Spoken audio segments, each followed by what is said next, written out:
This is NHTV2, North Haven Government Television, a service of North Haven Community Television. The following program is brought to you through the support of the town of North Haven. Good evening, and welcome to the June 28th, 2022 meeting of the Board of Police Commissioners for the town of North Haven. My name is Larry Lazaroff. I'm chairman. To my left, Robin Wilson, vice chairman. To my right, Mark Calafiore, secretary. To his right, Alden Mead, commissioner. And to his right, Bob Hannon, commissioner. Do I have I'm asking for an approval of the minutes of the May 24th, 2022 meeting, both regular and executive session. So moved. Second. All in favor? Aye. Do we have any correspondences? Yes, we do, Mr. Chairman. This is from our own right here, Commissioner Robin Wilson, and it's a letter directed to the chief. She wants to thank you, the chief, and the police department for providing an escort for her husband, Rich Wilson, who passed away. She goes on to say that you made a difficult day easier and provided a high level of professionalism and pride to the procession. She especially wants to thank Officer Alan Cantillo, Officer Lou Petrillo, Sergeant Jeff Marquardt, and Officer Nick Costanzo. So sorry for your loss, Robin. We all knew Rich very well, and it's a big loss, and he was a great guy, sweet guy. Thank you. Okay, Robin. I have another piece of correspondence per se. It's not really a letter, but I just want to acknowledge one of our SROs, Vincent Nacarado. The yearbook at Ridge Road was dedicated to him. So I just think that's a really touching and nice story. But a couple of things that they wrote about Officer Vinny, as they call him, is that he's a hard worker. He protects the schools. He makes positive changes. He always makes the kids laugh. He's got a special handshake. He's nice. He's caring. And I just have to say I agree with the yearbook dedication, because I've known Vinny for a long time. We work together, and he really is a great guy, and he's just a good friend. And he's been at the school, I think, this is either third or fourth year, and during that entire time, he hasn't missed one single day of school. So not only is he a good SRO that he relates well with the parents, the teachers, and the kids, but he's also a great employee. So I'm just proud to say that we hired him, and so good job, Officer Vinny, and good job to the SROs that are there now. Especially, another one that comes to mind too is the positive feedback that I get is from Ted Stockman, and get great feedback from a lot of the people that I talk to. He's very personable, and he's during the holidays he dresses up, so he really relates to the kids, and they just exemplify what I think good SRO was there for, and what this program was set up to do. It wasn't to discipline the kids; it's there mainly to protect them, and for them to have a really good relationship with them and the staff and the parents. So, good job, Officer Vinny, and Ted as well. So, and that's it.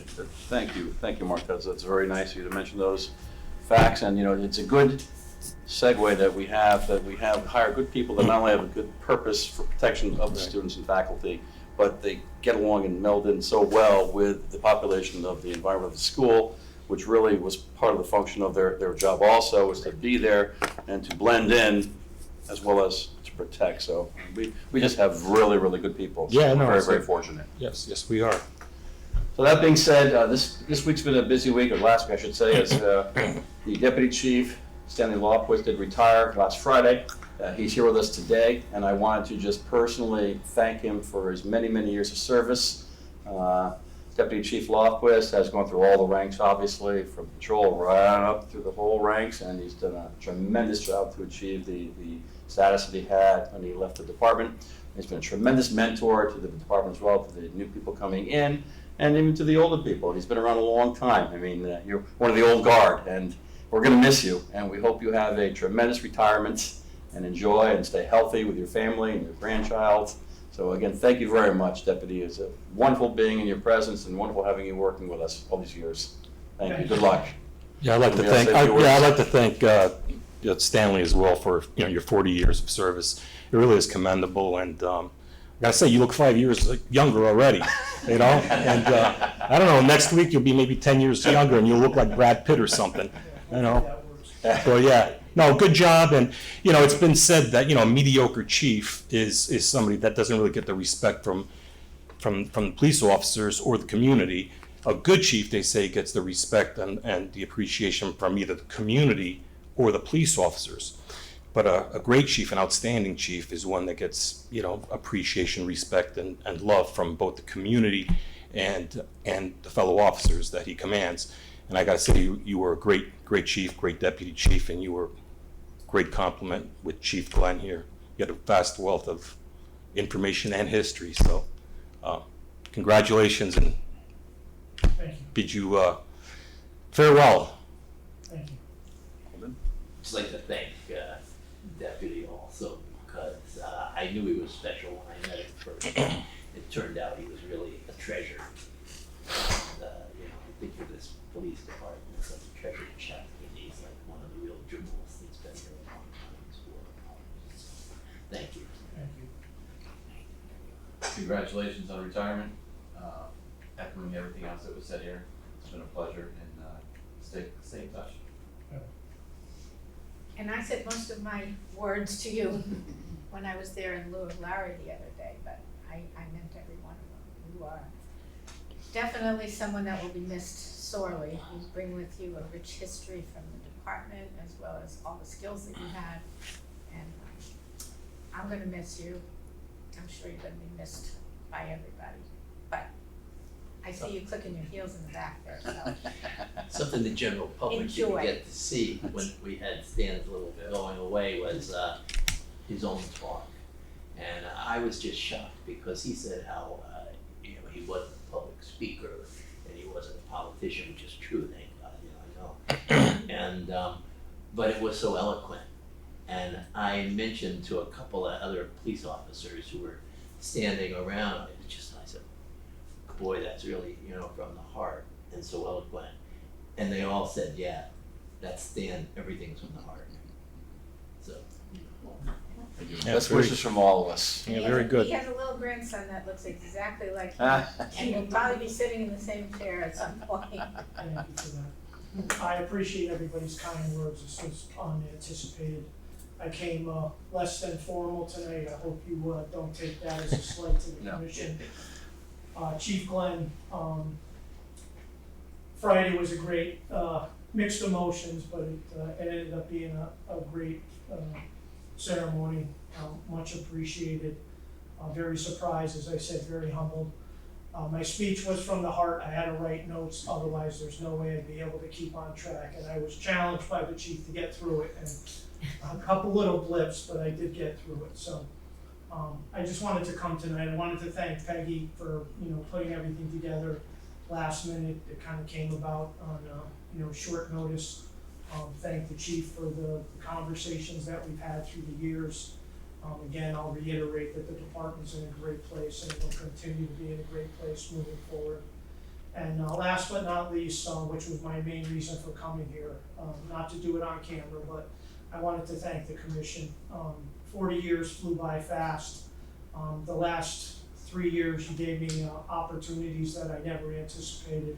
So that was my main reason for coming here. I mentioned it on Friday, but I wanted to make it a little more formal,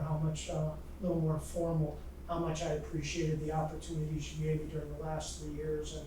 And it really was a nice culmination to my career. And again, it's much appreciated. So thank you all. And I'll be around hopefully. And Excellent. Well, it's well deserved. Congratulations again. thank Good you. job. Okay, back to our meeting now. You can leave now, right? You can. Oh, for the chairman's report, we'll continue on with, Chief will expand upon some of the things we'll just briefly talk about now, about the swearing of 2 new officers that we did this past month. Angel Avilas and Luis Campantaro, and they're in the academy now. The chief will fill us in about that. With the retirement of the deputy chief, this opens the door for obviously promotions. We're gonna be a deputy chief, and then working our way down the line to fill these new vacancies. And we look forward to that. It's always an exciting time in the community when this happens. And basically, I'm just going to say the same thing I say every month. Please lock your doors, your cars, your sheds. Please be careful and watch out for pedestrians, bicyclists, children at play. We're in summertime now. There's beautiful weather. There's kids all over the place. So just please be extra attentive to what's happening around you as you're driving around this community, because we don't want to see anything bad happen. So with that, that will be my chief's report, and on to the chairman's report. On to the chief, please. Thank you. Good thing we don't have more commissioners, or would have been here all night. Which is a testament to Stan's more than 40 years of dedication to North Haven, a very accomplished career. And as Stan mentioned, we've had many conversations, so I'm not going to go on too long tonight, but over more than 40 years, he's been more than a supervisor and mentor. He's been a friend to many of us, including myself. And Stan, I appreciate your friendship and everything you've done, especially the past almost 2 years. You've been a great partner in the chief's office. I appreciate that. As the commissioner mentioned, SRO Vinny, Officer Vinny, I think that was a really neat thing that the Ridge Road School community did for him, dedicating the yearbook to him. I think it's a testament to not only the hard work that he does, all the effort he puts in, his personality, just the right person for the right job. And as the commission knows, who hires these folks, that's critical to get the right people, especially in those positions. I also think it's a testament to the program. You know, it was designed to protect students and the school communities at every school, but also making those connections with our North Haven students, I think goes a long way.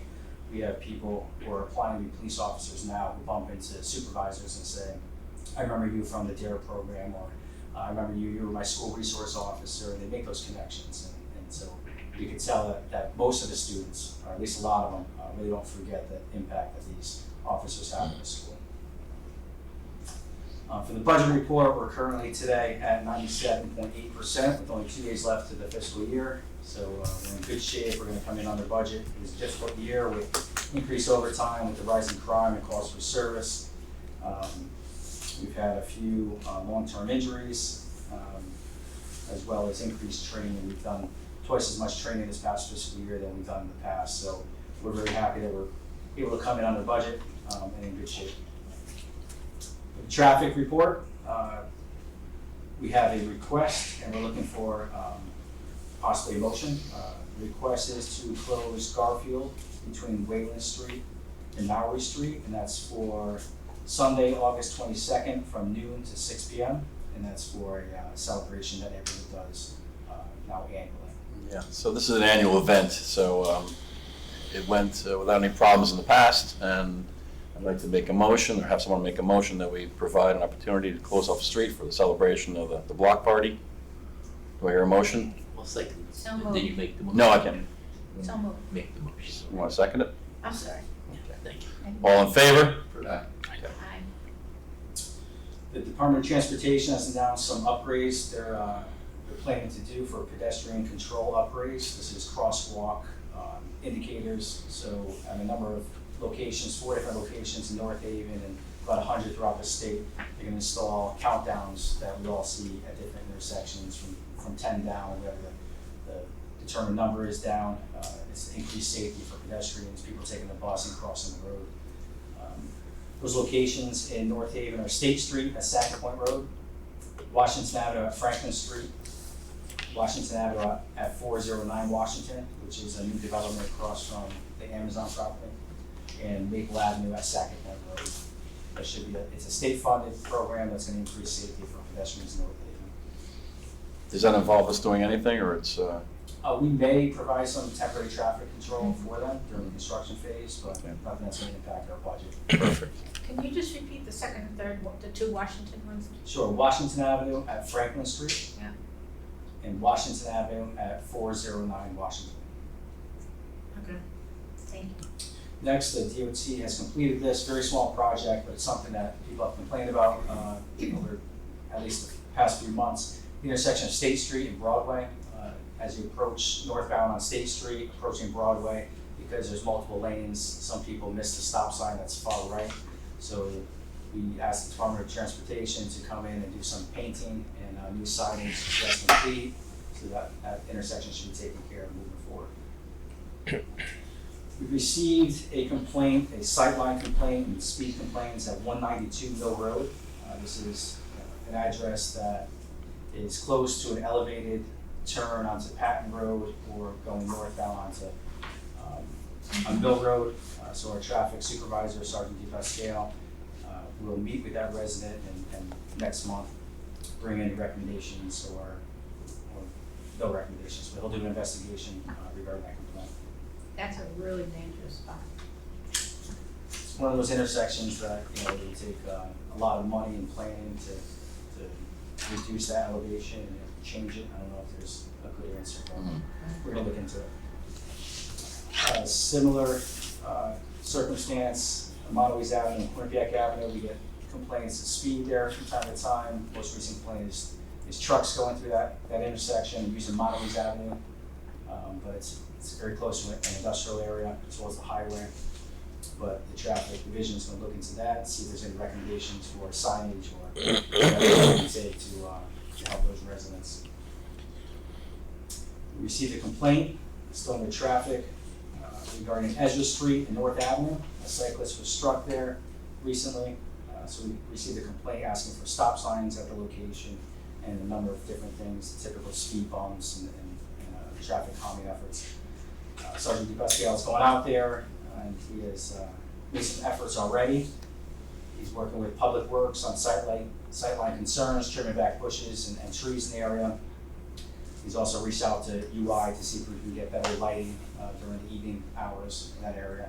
So once that work's done, we'll reevaluate and see if there's any further recommendations. We've been working with residents on Monroe Street. This is the corner of Monroe and Washington Avenue where a new plaza has gone up. It's not open yet. Starbucks is going in there as well as a few more businesses. The residents on Monroe Street feel that there's going to be an increase in traffic going from that plaza down their street to Pool Road. They're upset about that. I was out there with Mr. Frieda yesterday, and we think that just some simple signage changes will satisfy that. The property owners and construction management company is willing to work with us, so we're just going to make some signage changes and monitor that street, that intersection. We talked last few months, it's taken longer than it probably should to resolve, but finally resolved is the blinking traffic light on Universal Drive in front of Barnes & Noble. But just to note that ended up being a $17,000 repair that we didn't budget for. So as I give updates for the budget every month, it's things like this that could impact our traffic maintenance budget in a number of different lines, but that's been resolved. We've taken delivery of our new Chevy Tahoe. It's completely outfitted. It's in the backyard, ready for service.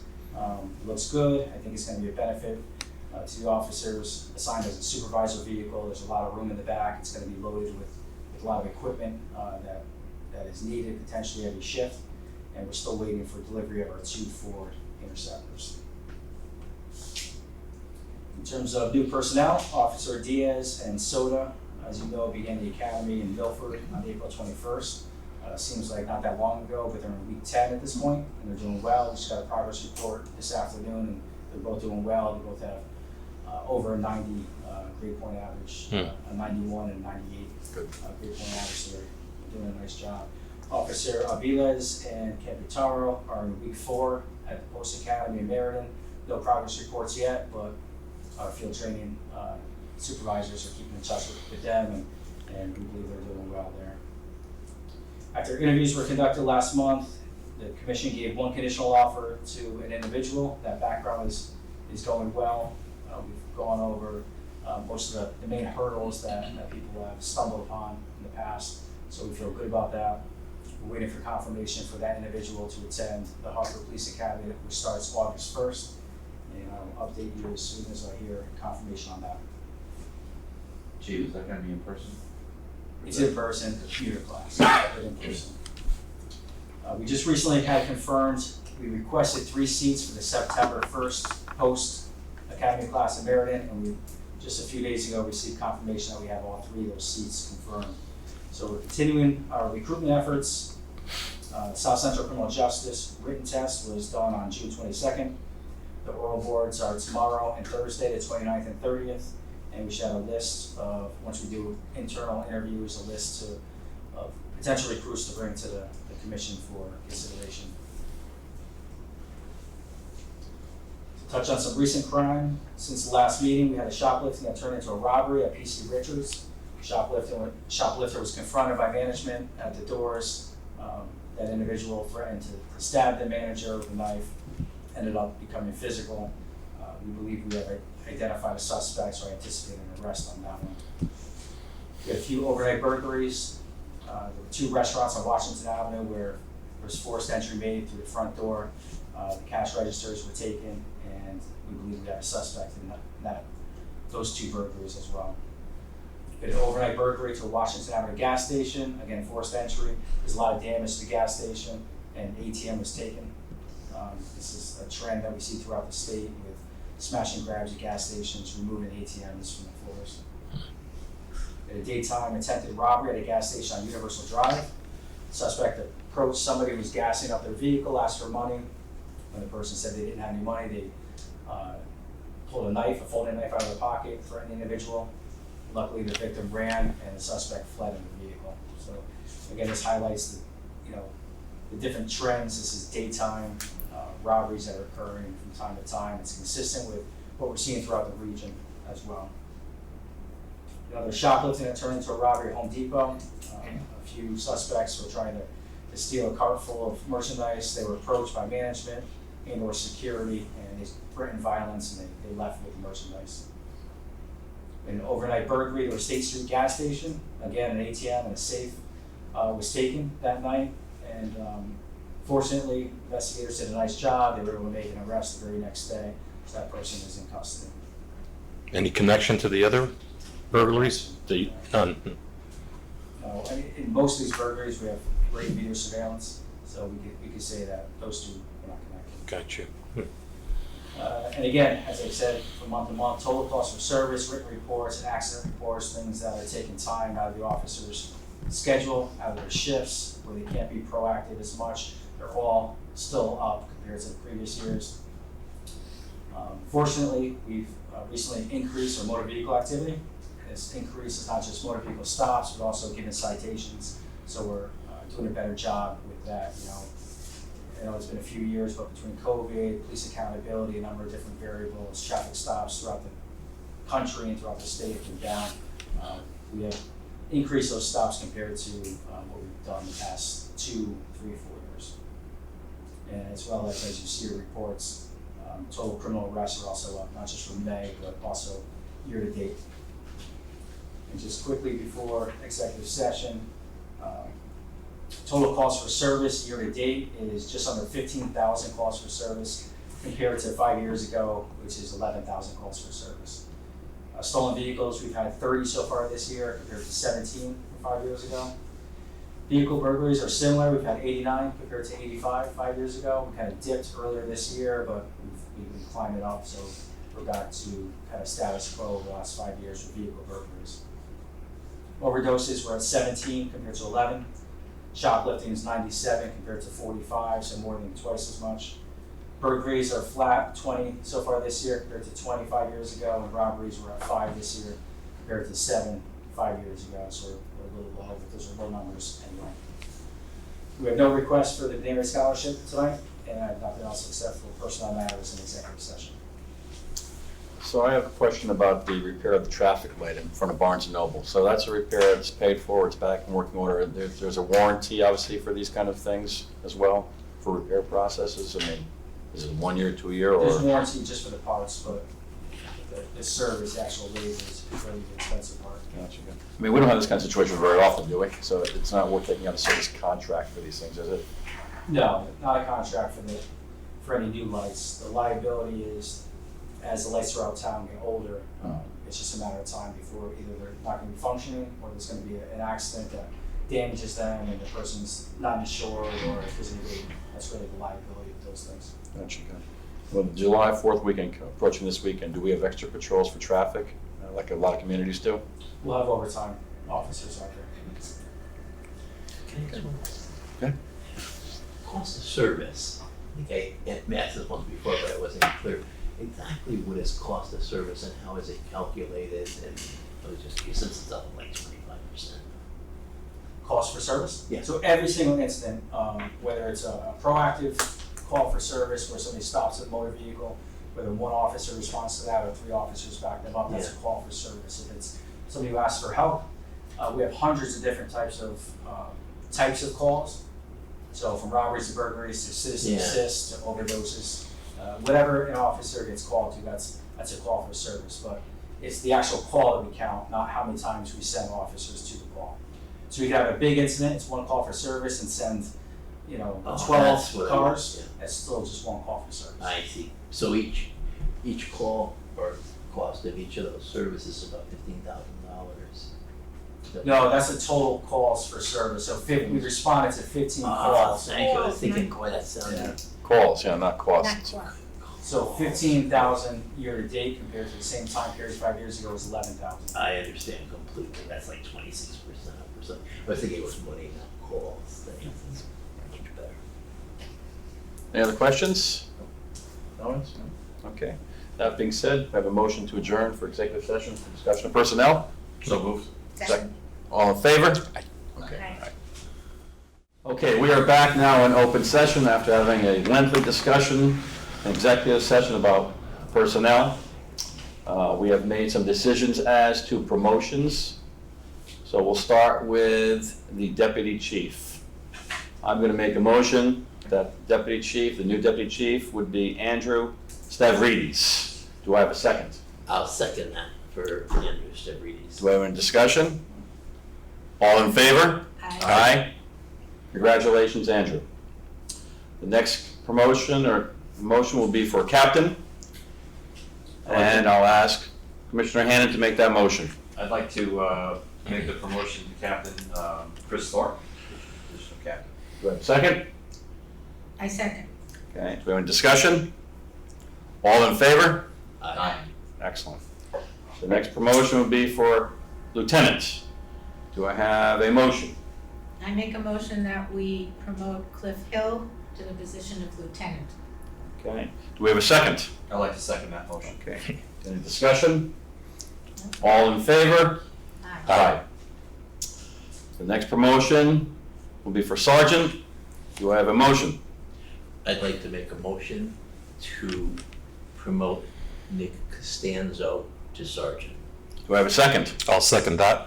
Any discussion? All in favor? Aye. Aye. Okay. Lastly, we have a motion to make retired Deputy Chief Stanley Lofquist supernumerary. So I'd like a motion, please. I'll make that motion. I make the motion that we appoint former Deputy Chief Stanley Lofquist to the position of supernumerary, effective tomorrow, June 29th, 2022. Correct. And I will second that motion. Any discussion? All in favor? Aye. Aye. Again, this has been a very exciting period in time of the North Haven Police Department. We're grateful to have the quality of candidates that we have. They have been vetted previously, and we look forward to their service in this new roles that they take on. And Chief, we support you 1,000%. We hope that everything is going to be perfect and work out well for everybody here. Anything else to discuss in open session? Chief, any comments? I'd like to thank the commission for making swift promotions. I think it's the right way to move the department forward. We have a lot of employees being onboarded, and that highlights the importance of supervision, mid-management, and command staff. So I think they're all great choices, and I thank all of them. Great. With that being said, I'd like to entertain a motion for adjournment. So moved. Second? Second. All in favor? Aye. Adjourned. The preceding program is brought to you in part through a grant from the town of North Haven.